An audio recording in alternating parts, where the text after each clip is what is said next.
Hello everyone and welcome back to a brand new video where today we're returning with round 4 of the F224 Andrea Kimi Antonelli career mode. Yes, we're back this weekend once again here in Saudi Arabia. Of course, if you missed out on the video that went live yesterday where we did qualifying and the sprint, I would highly recommend going back and check it out. But today we are returning for the feature race. Of course, we've got pretty good pace in the car this weekend. We took pole position on Friday night, so we'll finally get to enjoy the luxury of that. But can we try and convert it into a win? The car feels good. The setup feels nice and stable. I feel like I'm figuring out these F2 cars inside F124. If you're not already, please do make sure you get yourself subscribed as well. We're trying to hit 140,000 subs here on the channel. But yeah, let's do this thing. Hello and welcome to the Jeddah Street circuit, where the excitement is building for what I'm sure will be an exciting Formula 2 race here in Saudi Arabia.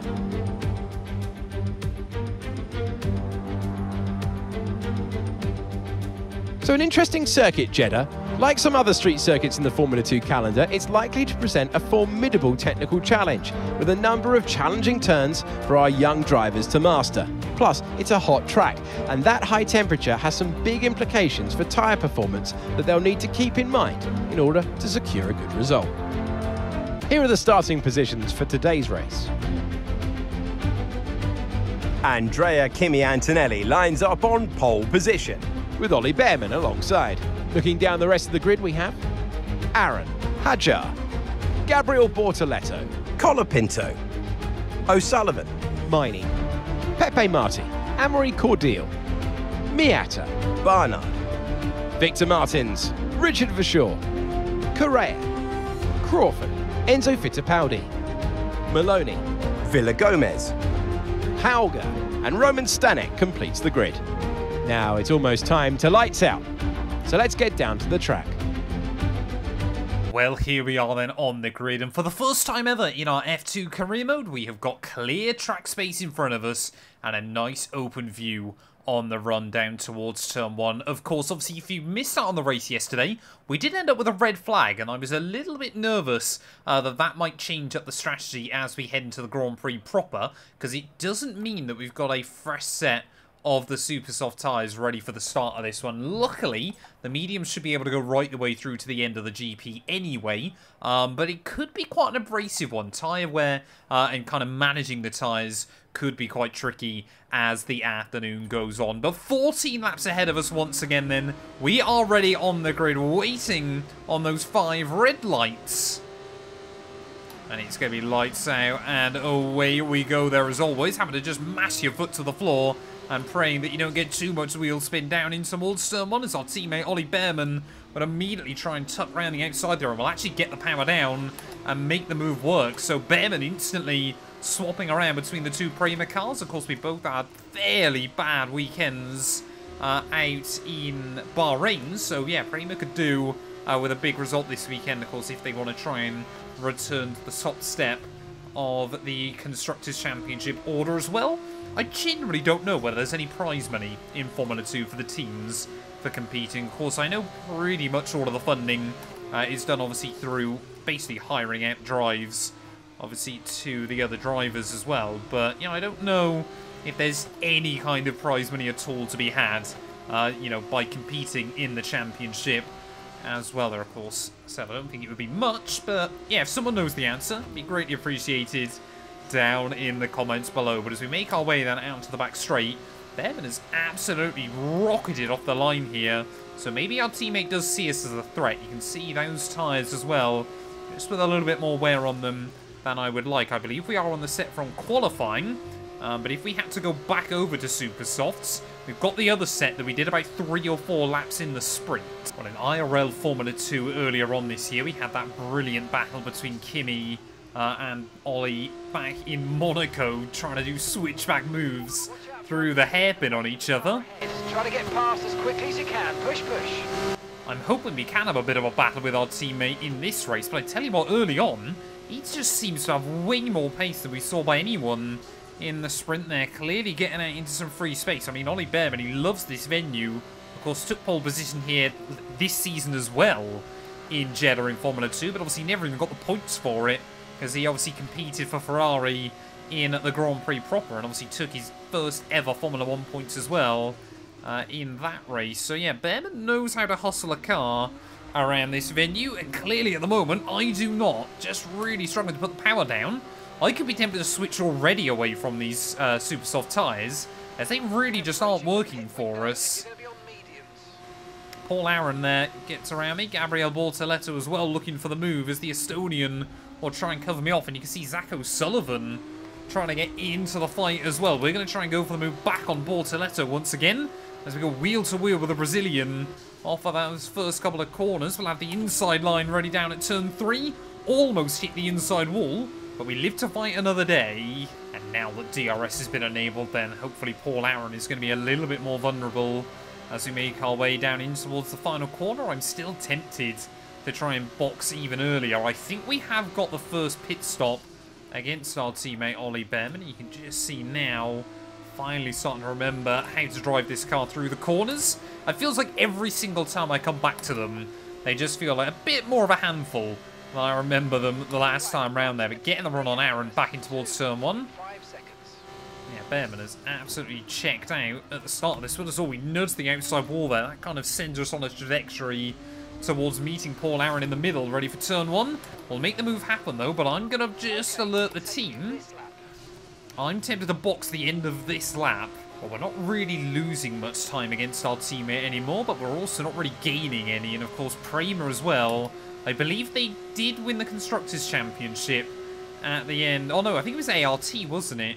That obviously took the Team's Championship in 2023. So we're going to be right down still towards the start of the pit lane, which is really not ideal, of course, if loads of cars are boxing. So we're going to take the gamble, come in one lap earlier here, maybe get the undercut on our teammate Behrman as well, as we are actually, yeah, the first car, or the first pit box even, I should say. So clearly PREMA did better than I remember in 2023, but get those new tyres on. Go, go, go! Perfect job from you and the crew there, mate. We're delighted with that.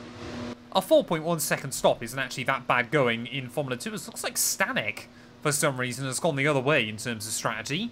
So it'll be interesting to see how he gets on. Can we try and work the undercut, though, and get closer to our British teammate? And, of course, also make sure that we don't get overcut by any of the AI. Tyre warm-up can be quite difficult in these cars, but we have got the S's to try and really get everything up to speed. And there we go, plenty of other cars into the pit lane then at the end of lap 5, so hopefully this is going to give us a decent enough idea as to how things are going. Looks like Behrman's gone the other way with the strategy, so one of us trying to go with the undercut, one of us trying to go with the overcut. Interesting to see who it works out well for, though. That's almost back up inside the top 10 then immediately. Like I've said before, I wish there was a bit more variety with the AI strategy, just generally in this game. But yeah, look at that. We've got a 3-4 second gap over Zach O'Sullivan. Don't know if he's been slowed down by some other cars as well in the pit lane. But we're definitely further ahead of him than we were. I've got to admit, now I am working out this car. These are really, really good fun to drive in the game.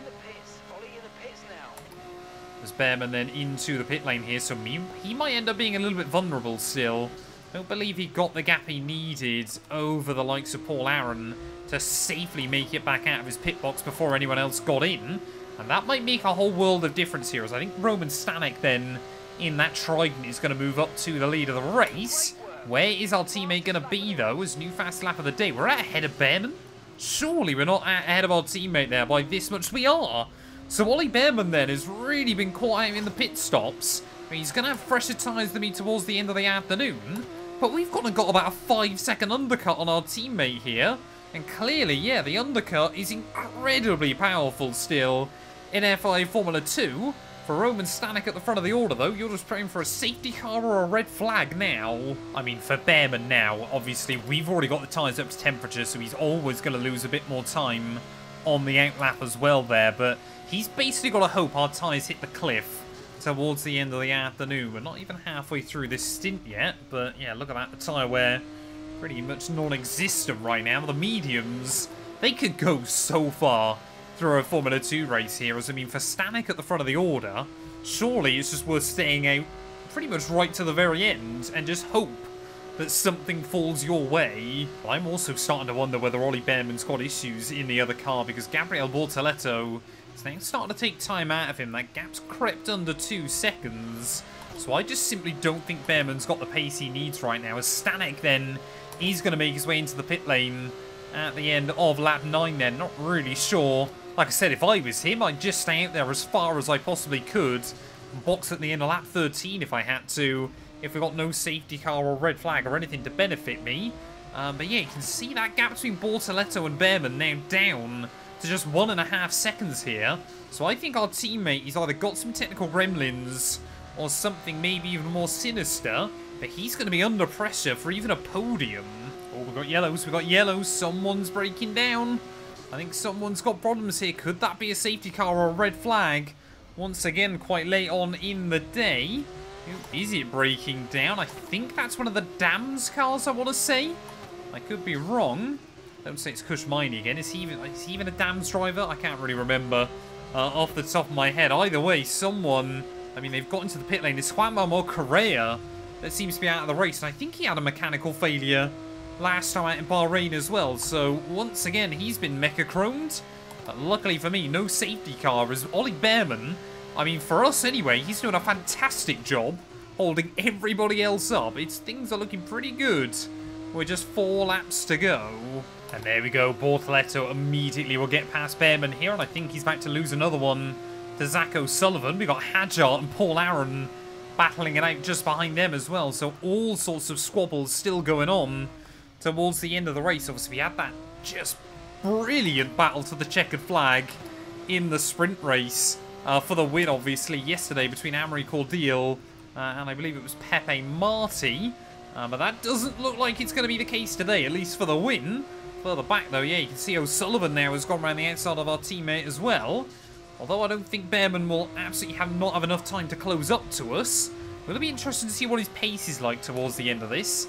Because, yeah, Brazilian... has looked pretty racy.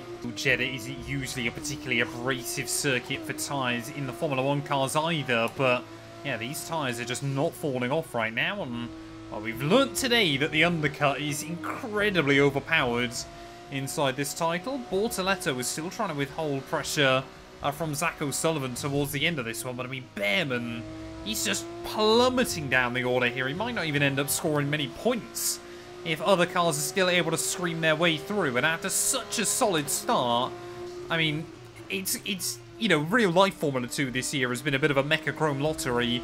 I'm sure I'll keep rambling on about it as the series continues, but it is such a shame to see for poor Ollie Behrman here. He had the pace early on. I thought we could have had a good battle in the second half of the race, but I think, yeah, already those technical gremlins have set in for him, and you can just see immediately he loses the DRS to Isaac Hadjar, and that's just going to leave him even more vulnerable to the cars behind. Well, on one side of the PREMA garage, still trying to fix Ollie Behrman's car, giving him any chance to fight for a few critical championship points. On the other side of the garage, though, although the start might have been a little bit rusty, it has been plain sailing ever since. We utilised the strategy well, we just did not quite have the confidence on those super soft tyres early on in the race. But ultimately, since then, even over these last couple of laps, we've just been calming it down, trying not to take too many risks here late on in the day. Hence why that gap to Bortoletto and O'Sullivan has just crept down there. Are we going to see Zach O'Sullivan make a move? We got Isaac Hadjar as well, waiting in the wings, not too far behind those two, as I think he's gone and done it.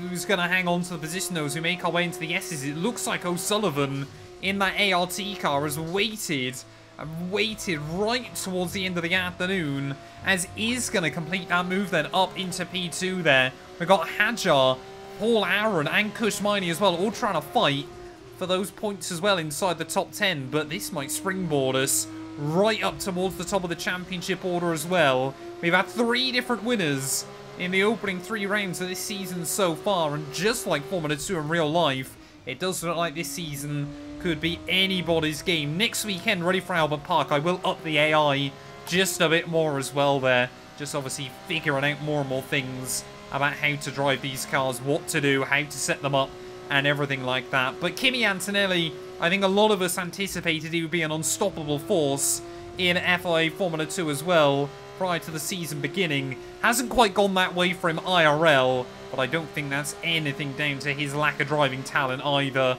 In towards the final corner here of the Jeddah Corniche. First time ever racing here in Saudi Arabia for the young Italian. One more corner to go. Pole position, fastest lap, race victory. It's a typical Sunday for Kimi Antonelli. He is an F2 winner. He has done it again! Kimi Antonelli takes the checkered flag.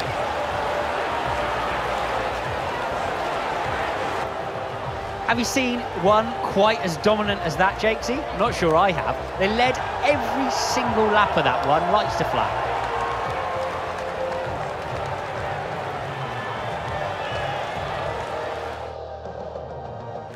As we look back on a thrilling race here today, we can now see the drivers take their places on the podium. It's a familiar sight by now, as it's another successful F2 win for PREMA.